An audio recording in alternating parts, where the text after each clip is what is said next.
안녕하세요. 담백한 대출 박수호 팀장입니다. 1편에서는 LTV, DTI, DSR 등 기본적인 주담대를 받을 때 필요하신 용어 정리를 해봤는데요. 2편에서는 실제로 주택담보대출을 할 때 대출 한도는 얼마나 나오는지, 또 얼마만큼의 본인 자금이 필요한지 구체적으로 얘기 나눠보도록 하겠습니다. 우선은 주택담보대출 매매잔금을 검토함에 있어서 제일 먼저 하셔야 될 게 바로 매수하실 집을 선택하시는 것이고요. 그에 따라서 사전에 선제적으로 매매 잔금에 대해서 검토를 하시고 실제 계약을 하시는 것이 추후에 문제없이 매매 잔금을 깔끔하게 처리하실 수 있는 방법이 되실 수 있습니다. 주택 같은 경우에는 현재 무주택자인 분들과 다주택자인 분들에 따라 LTV 한도가 달라지시는데요. 비규제 지역 무주택자는 70%, 다주택자들은 60%, 그리고 규제 지역 무주택자는 매매 잔금 50%, 다주택자들은 30%의 한도 내에서 주택담보대출을 받아보실 수 있습니다. 우선 앞전에 설명드린 것처럼 LTV 한도를 계산해 보실 수가 있는데요. 보통 KB 시세라든지 감정가를 기준으로 정해지게 됩니다. KB 시세는 국민은행에서 평가하고 있는 주택의 시세라고 보시면 되겠고요. 매주 금요일마다 최신화 업데이트 되고 있으니 주기적으로 체크해 보시는 것이 도움이 되실 수가 있습니다. KB 시세 같은 경우에는 본인의 매수하실 부동산을 직접 주소지나 명칭을 검색하셔서 찾아보실 수가 있고요.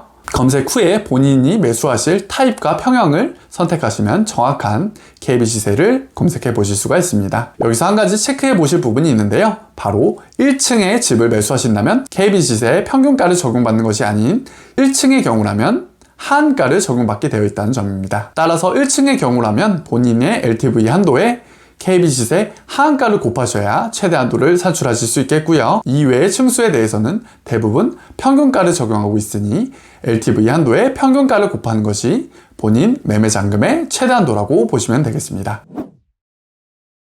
두 번째로 체크해 봐야 될 부분은 바로 최우선 변제 소액 임차 보증금입니다. 소액 임차 보증금은 주택 매매 후에 방에 세입자를 들일 수 있다는 가정을 놓고 경매 등으로 주택이 넘어가게 되었을 때 최우선으로 변제받을 수 있는 임차 보증 금액이라고 생각하시면 되겠는데요. 일반적으로 서울 지역 5,500만원 그리고 경기 지역 4,800만원으로 소액 임차 보증금이 결정되어 있습니다. 예를 들어 서울 비규제 지역 10억짜리 주택의 LTV 70%가 최대 한도라면 10억의 70%인 7억에서 소액 임차 보증금 5,500만원을 뺀 6억 4,500만원이 최대 한도가 되실 수 있습니다. 여기서 한 가지 팁을 드리자면 MCI라는 모기지 크레딧 인슈어런스 MCI 가입을 하게 된다면 소액 임차 보증금을 빼지 않아도 된다는 장점이 있습니다. 이런 MCI 가입에 대해서는 금융권마다 내용이 다르기 때문에 은행에 문의해 보시는 것이 가장 정확하고요.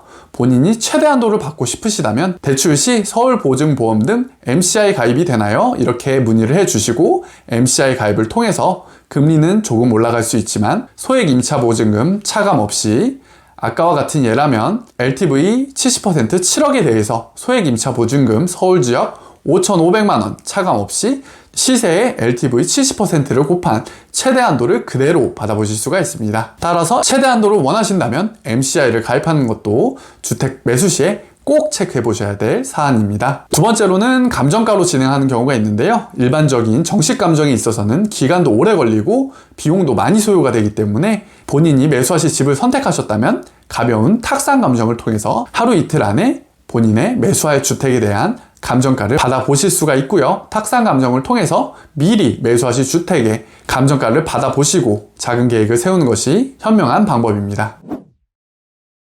그리고 다음 케이스로는 전세를 끼고 주택을 매수하시는 경우가 있는데요. 많이들 착각하는 것이 대출 한도와 전세 세입자 보증금을 별도로 생각하시는 것입니다. 하지만 대출 시에는 전세 세입자 보증금이 선순위가 되기 때문에 LTV 한도 70%인 10억짜리 주택을 예로 들자면 전세 보증금이 예를 들어 3억일 때 전세 보증금으로 3억을 마련을 하고 이외에 대출 7억을 받을 수 있는 것이 아닙니다. 전세 보증금이 선순위로 잡혀있기 때문에 총 대출 가능한 금액 7억에서 전세 세입자 보증금 3억을 뺀 4억만이 대출 가능 금액이라고 생각을 하셔야 합니다. 이제는 최대 한도를 받을 수 있겠다 이렇게 생각하실 수도 있겠지만 마지막으로 남아있는 관문이 하나 있는데요. 바로 강화된 DSR 소득 요건입니다. 앞선 영상에도 설명드렸다시피 1금융권은 기대출이 없었을 때 DSR 요건 40%인 소득의 7배까지 대출을 받으실 수가 있고요. 그리고 보험사 등 이금융권의 경우에는 기대출이 없으셨을 때 DSR 50%까지 연소득의 8배까지 최대한도 대출을 받아보실 수가 있습니다. 혹시 마이너스 통장이나 신용대출 그리고 다른 주택의 주택담보대출 등이 있다면 사전에 DSR 소득요건 계산을 통해서 본인이 받을 수 있는 최대 한도와 금리 등을 바탕으로 매수 계획을 세우는 것이 가장 현명한 방법이십니다. 여기까지 해서 주택 매수 시에 대출을 받으실 수 있는 최대 한도를 바탕으로 작은 계획을 세워보셨을 텐데요. 마지막으로 놓치시면 안 되는 것이 바로 주택 매수 시에 발생하는 각종 비용들입니다. 가장 크게 들어가는 비용으로는 공인중개사한테 지불하게 될 중개 수수료와 그리고 취득세, 등록세, 취등록세가 있겠고요. 이외에 인지세라든지 그리고 국민주택 채권 매입비 등이 있으니 사전에 주택 매수 시에 들어가는 기타 비용에 대해서도 꼼꼼하게 예산 계획을 세우셔서 이번 시기에 부동산 매수를 꿈꾸고 계신다면 좋은 가격으로 부동산을 구매하시고 대출 한도를 최대로 받아서 주택을 구매하시는 것도 좋은 선택이 되실 수 있겠습니다. 여기까지 주택담보대출에 대해 종합적으로 설명드려봤는데요. 주택 매수에 대한 문의가 있으시거나 매매 잔금 시 최대 한도라든지 DSR, DTI, 소득요건 계산 등 궁금하신 점이 있다면 우측 상단에 있는 담백한 대출 연락처로 연락을 직접 주시거나 담백한 대출 카카오톡 톡 채널로 문의를 주신다면 저 박순호 팀장이 직접 빠르고 정확한 피드백 드리도록 하겠습니다. 오늘은 주택담보대출 매매 잔금에 대해서 살펴보았는데요. 담백한 대출 구독과 좋아요 부탁드리고요. 앞으로도 최신화된 유익한 금융대출 정보로 찾아뵙도록 하겠습니다. 감사합니다.